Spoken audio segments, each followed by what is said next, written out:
তোমরা যারা ক্যালকাটা ইউনিভার্সিটির আন্ডারে প্রথম সেমিস্টারের ছাত্রছাত্রী আছো, এখন তোমাদের পরিবেশবিদ্যা সাবজেক্টের ক্লাস আছে এবং আজ থেকে তোমাদের আমি 5 নম্বর অধ্যায় পড়ানো শুরু করব। আজকে তোমাদের 5 নম্বর অধ্যায়টা শুরু করছি। 5 নম্বর অধ্যায়টার নাম হচ্ছে তোমাদের এনভায়রনমেন্টাল পলিউশন অর্থাৎ পরিবেশ দূষণ। এই অধ্যায়ের মধ্যে প্রথম দুটো টপিক তোমরা সাইডে সিলেবাস দেখতে পাচ্ছ। প্রথম দুটো টপিক অর্থাৎ প্রথম টপিকটা আছে তোমাদের এই পলিউশনের যে কনসেপ্ট এবং টাইপস অর্থাৎ পলিউশন কাকে বলে এবং তার বিভিন্ন যে ধরন আছে দূষণের সেটা নিয়ে আলোচনা করব। এবং দ্বিতীয় টপিকের মধ্যে আজকে এয়ার এবং ওয়াটার এই দুটো পলিউশন নিয়ে আলোচনা করব, অর্থাৎ বায়ু দূষণ এবং জল দূষণ এই দুটো টপিক নিয়ে আজকে আলোচনা করব। তোমাদের এই চ্যাপ্টারটা পড়ানো শেষ হয়ে গেলে তোমাদের এখান থেকে আমি এমসিকিউ কোয়েশ্চেন অ্যান্সার করাবো, যেভাবে তোমাদের 1 নম্বর থেকে 4 নম্বর অধ্যায় পর্যন্ত আমি এমসিকিউ প্রশ্ন উত্তর কমপ্লিট করে দিয়েছি। চলো আজকে তোমরা তাহলে এই প্রথম দুটো টপিক বুঝে নাও। এবারে তোমরা টপিক দুটো বুঝে নাও। প্রথম যে টপিকটা আছে দূষণ কাকে বলে এবং দূষণের প্রকারভেদ। দেখো, প্রথমে দূষণ কি সেটাকে প্রথমে বোঝো। পরিবেশে কোনো পদার্থের নিরাপদ মাত্রার চেয়ে বেশি মাত্রায় থাকা ও তার ক্ষতিকর প্রভাবকে দূষণ বলে। মানুষের কাছে প্রয়োজনীয় এমন বহু জিনিসই দূষণ ঘটায়, যেমন বিদ্যুৎ উৎপাদনের জন্য কয়লা পোড়ালে বায়ু দূষিত হয়, শিল্প ও গৃহস্থলিতে আবর্জনা মাটি ও জলকে দূষিত করে। তারপরে বলা হচ্ছে দূষণ কয় প্রকার ও কী কী। দূষণ প্রধানত 5 প্রকার।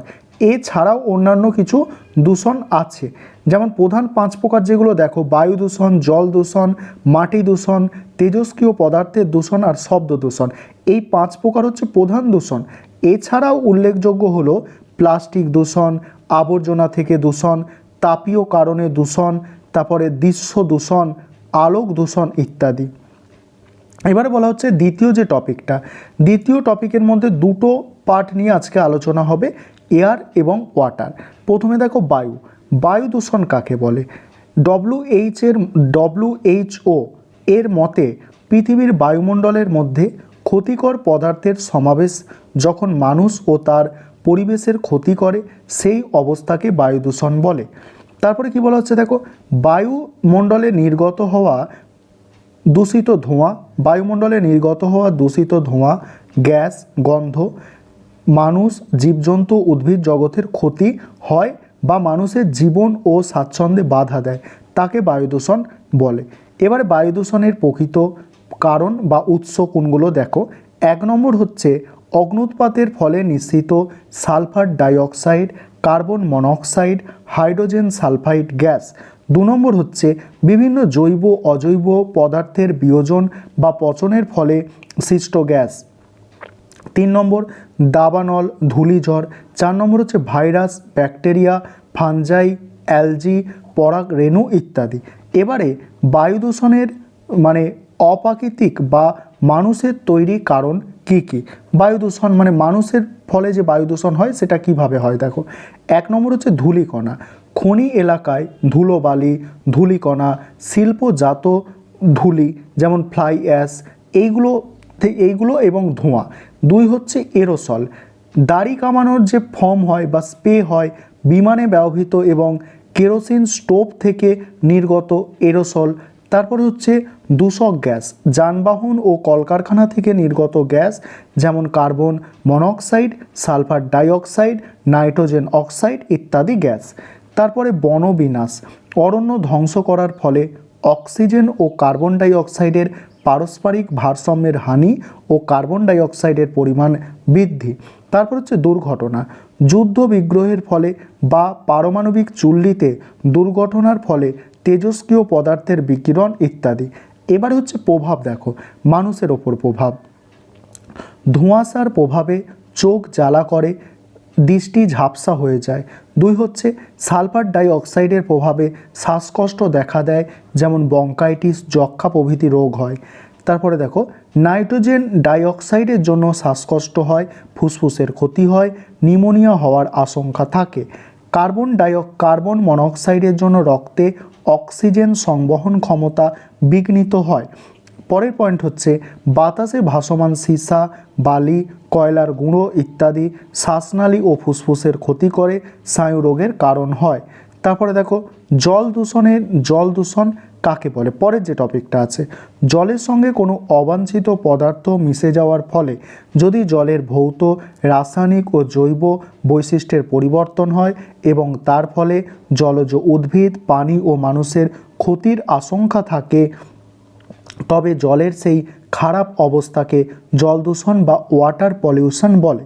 এবার জল কেন দূষিত হয় বা জল দূষণের কারণগুলো দেখো।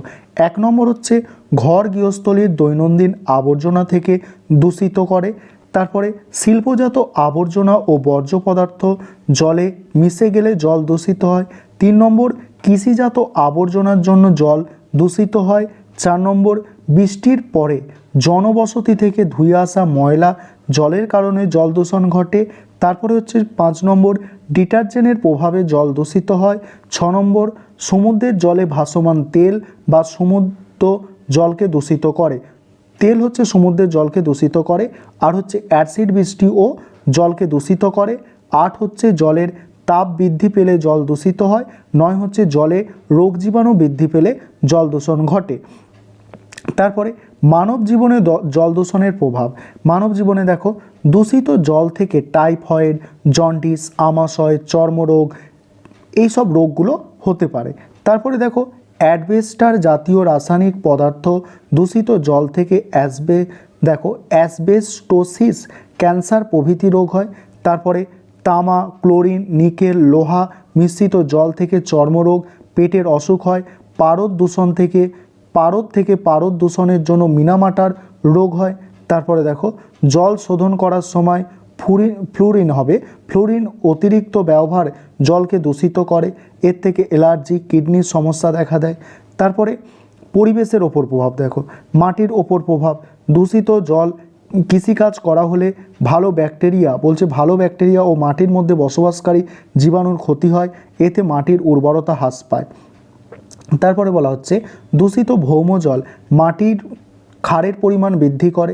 3 নম্বর দূষিত জলে উদ্ভিদের শারীরবৃত্তীয় পরিবর্তন ঘটে, ফলে শস্যের গুণমান নষ্ট হয়, কৃষি উৎপাদন ব্যাহত হয়।